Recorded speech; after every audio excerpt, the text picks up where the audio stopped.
ایک صحابی تھے جوان 12-14 سال عمر, عشق لگا سی کھیڑا کھیڑ دی میں. 12-14 سال عمر تو ہر وقت حضور کے پاس رہتے تھے. صحابہ کہتے ہیں ہم نے سوچا ہر وقت ہی رہتا ہے. ایک دن نبی پاک صلی اللہ علیہ وسلم نے کہا ان کو ذرا بتاؤں تو صحیح ہے مجھ سے پیار کتنا کرتا ہے. صحابہ کو تجربہ کرانے کے لیے حضور نے اس سے کہا مجھ سے پیار کرتے ہو؟ اس نے کہا بیبا آپ کو پتہ ہی ہے سارا. تو حضور نے فرمایا جاؤ اپنے باپ کی گردن کاٹ کے لاؤ. کس کی؟ اوکھا جے بابا کام. ہاں اپنے باپ کی گردن کاٹ کے لاؤ. 12-14 سال عمر, چھلانگ لگائی. مسجد نبوی کے دروازے پر مولا علی شیر خدا کھڑے تھے. ان کی گردن میں تیر کمان تلوار تھی, کھینچی تلوار. اور جب دوڑے نا جذبات میں تو حضور نے فرمایا اسے پکڑ لاؤ, اس نے سچ مچ کاٹ کے لے آنی ہے.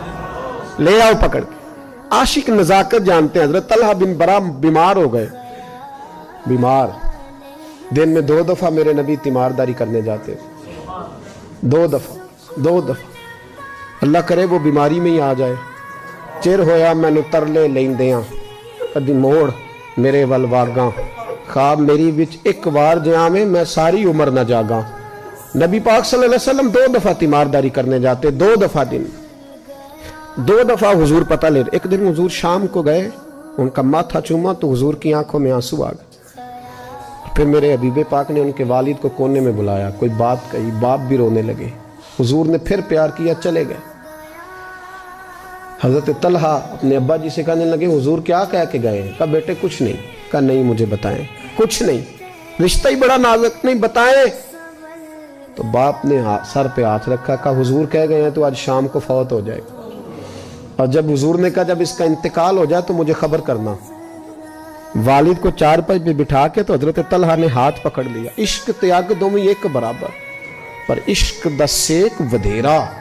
اگ تے ساڑے ککھ تے کانے, عشق ساڑے تن میرا. او اگ دا دارو می تے پانی, مینوں کوئی دسے عشق دا دارو کیڑا.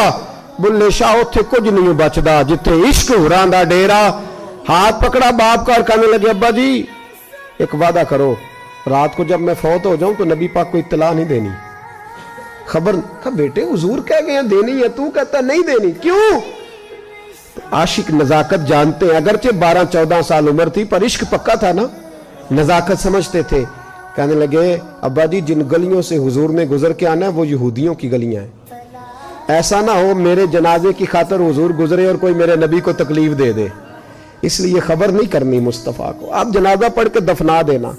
رات کو انتقال ہوا, باپ نے جنازہ پڑھا, دفن کیا. سارا کچھ جاننے والے رسول آئے. کہا مجھے بتایا کیوں نہیں؟